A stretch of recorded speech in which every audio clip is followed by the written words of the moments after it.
Hi, I'm Marilyn McPhee, and I have a story for you. This story was told to me several years ago by my daughter's friend, Julie Choi. Julie said that all Korean mothers tell their children this story. Julie said that all Korean mothers love this story, and I think you'll see why. It was once long ago, there was a green frog, and she had two small frog children. Now, the mother frog loved her children, and they loved her, but they were quite disobedient. Whatever she said, they would do exactly the opposite. If she said come in, they would go out. If she said go out, they would come in. If she said stand up, they would sit down. If she said sit down, they would stand up. They even croaked in an opposite way. She said all little frogs should croak like this: Gegul, gegul, gegul. And so to tease her, they croaked like this: Gulgay, gulgay, gulgay. It drove her crazy. Now, you may know that frogs do not live all that long. And so finally, the mother was old and she was lying on her deathbed. Her children came to her. They said, Mother, mother, don't leave us. She said, Alas, children, I must. They said, Well, is there anything we can do for you? Anything at all? And she said, Yes, children, there is. When I die, please bury me. And then she paused. She thought to herself, no matter what I say, they will do exactly the opposite as they always have. This time, this one last time, I will be smart.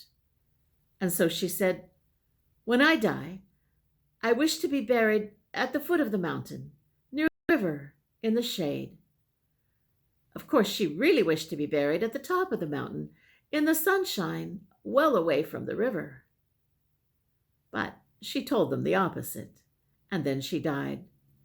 And the two little frogs, they wept and wept. They said, Oh, our poor mother, we loved her so much, but we were so disobedient. If only we could go back. Well, at least we can do what she said. And so they buried their mother at the foot of the mountain, right by the river, in the shade, exactly what she had said, but exactly the opposite of what she had wanted.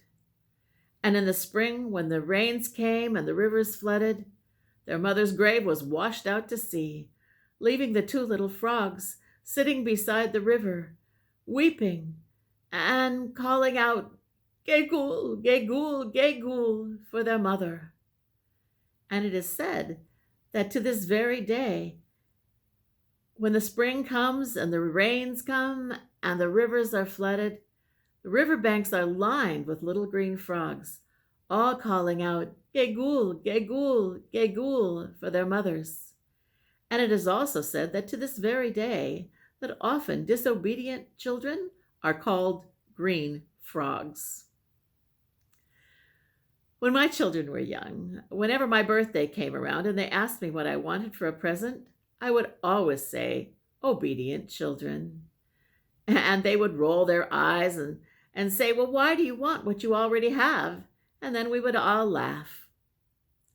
Well, a few years ago, one of my sons, who has 4 children of his own now, he said to me, You know, when you used to always say that what you wanted for your birthday was obedient children, I thought that was so dumb.